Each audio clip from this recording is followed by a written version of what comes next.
Welcome to स्टडीयान। आज की video में हम बात करेंगे हिस्ट्री के 4th यूनिट के 3rd चैप्टर के बारे में, जिसका नाम है प्राचीन भारत के व्यापारिक केंद्र तथा बंदरगाह एवं व्यापारिक मार्गों के बारे में।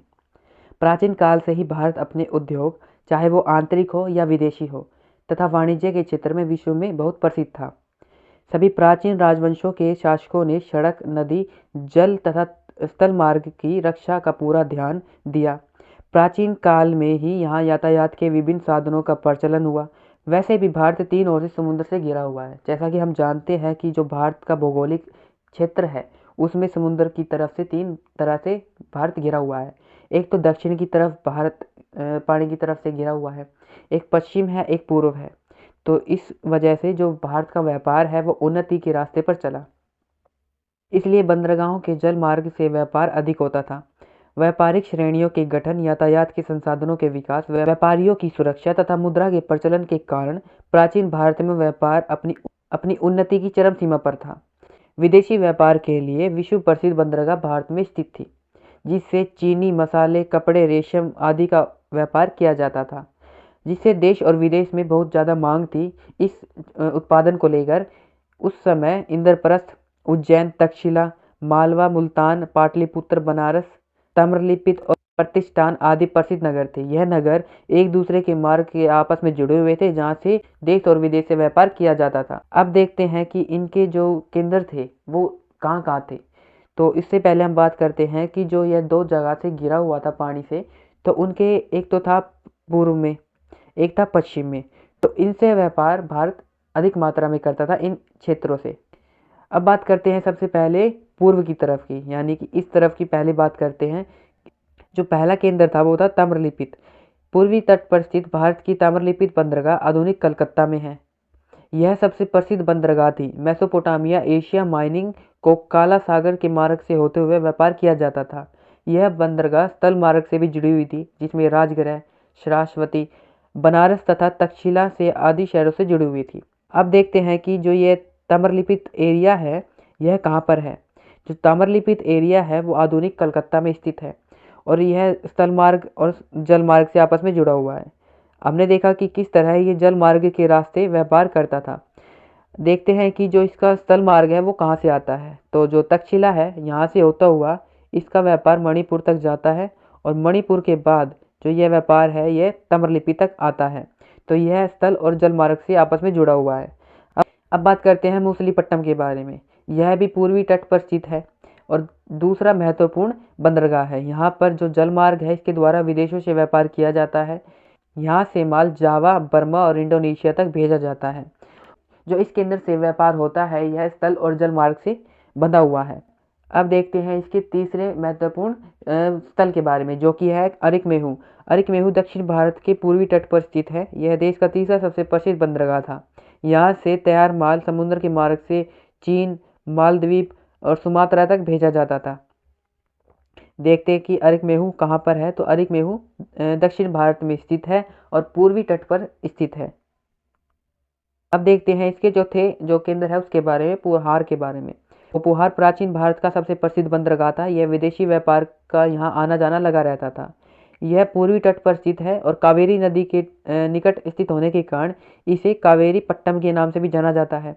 और यहाँ से जो मसाले हैं वो विदेशों तक भेजे जाते हैं, जिसमें चीन, बर्मा, जावा, सुमात्रा, इंडोनेशिया आदि शहर शामिल है। हमने बात करी अभी पूर्व के बारे में। अब देखते हैं इसके पश्चिम मार्ग के बारे में कि पश्चिम में कौन कौन से महत्वपूर्ण केंद्र आते हैं, व्यापारिक केंद्र।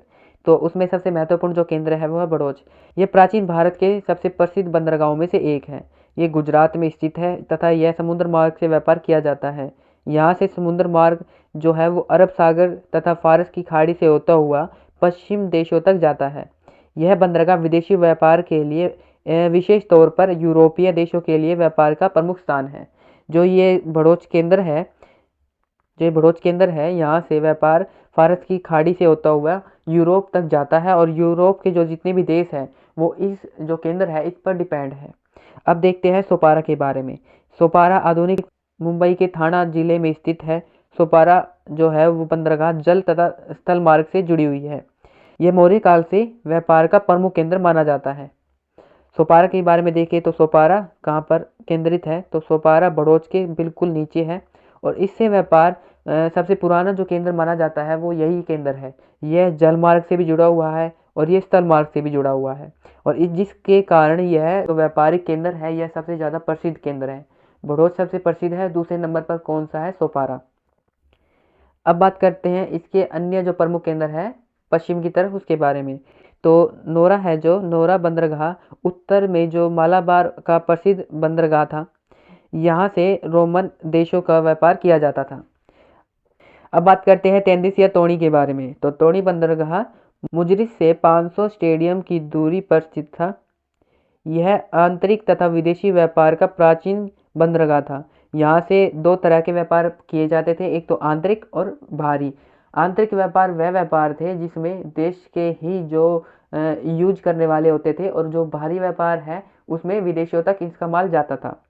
बात करते हैं मुजरी या मुजीसी के बारे में। तो यह बंदरगाह पश्चिमी तट का एक प्रसिद्ध बंदरगाह था। महाभारत काल में इसका मूराजिट्टम इसका नाम देखा जा सकता है। यह सबसे प्रसिद्ध और प्राचीन बंदरगाहों में से एक है। इनके केंद्रों के बारे में देखिए कि ये कहाँ कहाँ पर स्थित है। यह दक्षिण भारत में स्थित है, जिसमें नोरा, तंदेश और मुजरी तीन ये प्रमुख केंद्र देखे जा सकते हैं। अब देखते हैं इसके अन्य जो प्रमुख केंद्र थे जो समुद्र मार्ग से जुड़े हुए थे उनके बारे में। कल्याण है, नलसेंदा है और मंदगौर है आदि जो ये प्रमुख स्थल है, ये प्रसिद्ध बंदरगाहें थी। अब देखते हैं अन्य जो महत्वपूर्ण केंद्र थे उनके बारे में। तो इनमें तीन जो महत्वपूर्ण केंद्र थे वो आते हैं कल्याण, मंदगौर और नीलसिंधा। जो ये प्रमुख केंद्र है इनके द्वारा भी व्यापार किया जाता था। जो इनका इंपॉर्टेंस है वो स्थल मार्ग और जल मार्ग दोनों से है। आगे देखते हैं प्राचीन भारत के व्यापारिक केंद्र। तो प्राचीन काल से भारत में अनेक नगरों और शहरों का उत्थान हुआ। इसका विकास साम्राज्य के उत्थान और पतन पर निर्भर करता था। प्राचीन भारत में जिस नगरों की विशेष पहचान व्यापारिक केंद्रों के तौर पर हुई है उनमें मथुरा, तक्षशिला, उज्जैन, ताम्रलिप्त, श्रावती, बनारस, पाटलिपुत्र, कल्याण, सोपारा, कौशाम्बी, हस्तिनापुर, जौनपुर, प्रतिष्ठान, विदिशी, बड़ौच, चंपा तथा सकल आदि ये प्रसिद्ध केंद्र देखे जा सकते हैं। ये सड़कों के द्वारा एक दूसरे के साथ जुड़े हुए थे। व्यापारिक लोग इस मार्गों के द्वारा व्यापार करते थे। व्यापारियों ने अपनी सुरक्षा के लिए व्यापारिक संघ का निर्माण किया। सरकार के द्वारा इनके ऊपर रक्षा की जाती थी, इनकी देखरेख की जाती थी कि इनके द्वारा किसी भी तरह की हिंसा का प्रयोग न हो तथा इनके द्वारा रास्ते में किसी भी तरह का दुर्व्यवहार न हो जिसके कारण इनके व्यापार में किसी तरह की हानि हो। तो देखते हैं जो ये इंपॉर्टेंस जो बताए गए हैं नगर उनके बारे में। तो तक्षशिला देख सकते हैं, तक्षशिला आज के समय पाकिस्तान में स्थित है। इंद्रप्रस्थ भी था, हस्तिनापुर देख सकते हैं, मथुरा, राष्ट्रपति के बारे में देख सकते हैं, वैशाली, पाटलिपुत्र, बनारस, कौशाम्बी, ताम्रलिप्त, उज्जैन, सोपारा, प्रतिष्ठान, कल्याण और विदिशा। इनके द्वारा जो स्थल मार्ग था वो आपस में जुड़े हुए थे, और इनके द्वारा जो व्यापार किया जाता था वो उन देशों से किया जाता था जो लैंडलॉक कंट्री है, यानी कि जो समुद्र के रास्ते स्थित नहीं है या जो समुद्र के रास्ते व्यापार नहीं कर सकती। उनमें उत्तर के जितने भी, उत्तर एशिया के जितने भी देश आते हैं उनके साथ यह व्यापार करते थे। अब देखते हैं जो स्थल मार्ग थे उनमें प्रमुख कौन कौन से थे। तो स्थल मार्ग में प्राचीन भारत में व्यापारिक मार्ग में बहुत विकास हुआ। इस काल से भारत में 5 प्रमुख जो व्यापारिक मार्ग थे उनका उत्थान हुआ, जिसके द्वारा सारे भारत तथा विदेशों के साथ व्यापार किया जाता था। पहले बात करते हैं इसके प्रथम मार्ग के बारे में। तो इसका जो प्रथम मार्ग है वो तक्षशिला से सिंधु घाटी से होता हुआ भारत के पश्चिमी तट में स्थित बड़ौच केंद्र तक जाता था। अब देखते हैं जो प्रथम मार्ग है वो कहाँ कहाँ से होता हुआ बड़ौच तक जाता था। तो जो तक्षशिला है उससे होता हुआ ये बड़ौच तक जाता था।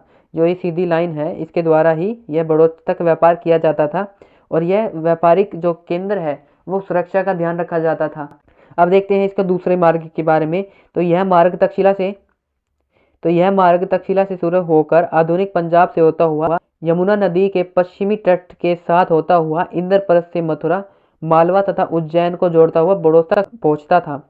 अब देखते हैं कि जो ये दूसरा मार्ग है ये कहाँ से होता हुआ आता है। तो जो ये दूसरा मार्ग है ये भी तक्षशिला से होता हुआ आता था। जो तक्षशिला से इंद्रप्रस्थ, मथुरा और मथुरा के बाद जो ये है उज्जैन, और उज्जैन के बाद बड़ौच पहुंचता था। आगे बात करते हैं इसके जो तीसरा मार्ग है वो इलाहाबाद के निकट कौशाम्बी से शुरू होकर उज्जैन से होता हुआ बड़ौच पहुंचता था। अब देखते हैं इसके जो तीसरा मार्ग है उसके बारे में कि तीसरा मार्ग कहाँ से होता हुआ कहाँ आता था। तो देख सकते हैं कि कौशाम्बी से शुरू होकर ये उज्जैनी और बड़ौच तक पहुंचता था।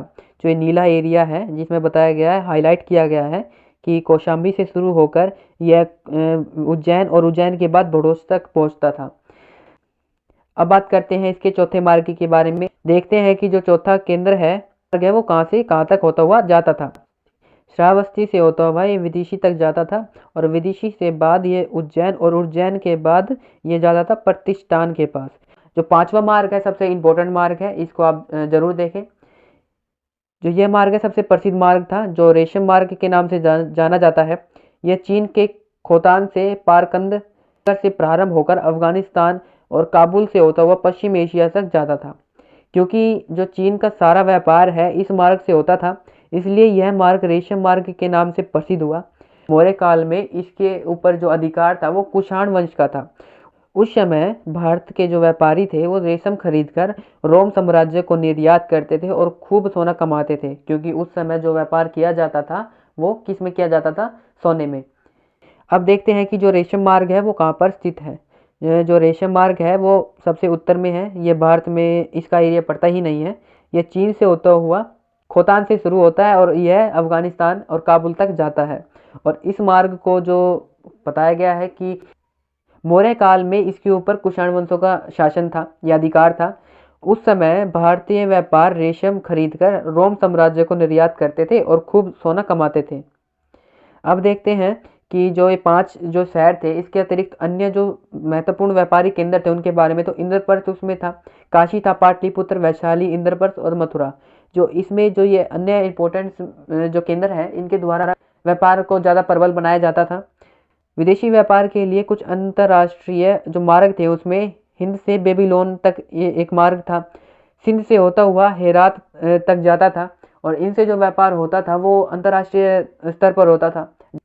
आज की वीडियो में हमने बात करी जो प्राचीन भारत है उसके व्यापारिक केंद्रों के बारे में। तो उनमें एक भड़ोस था सबसे महत्वपूर्ण, और जो रेशम मार्ग था वो सबसे महत्वपूर्ण था। उनसे जिस तरह व्यापार किया जाता था उसको आप देखना, और जो ये मैप में बताया गया है इनको ज़रूर हाईलाइट करके देखें। और आज की वीडियो में बस इतना ही। वीडियो देखने के लिए आपका धन्यवाद।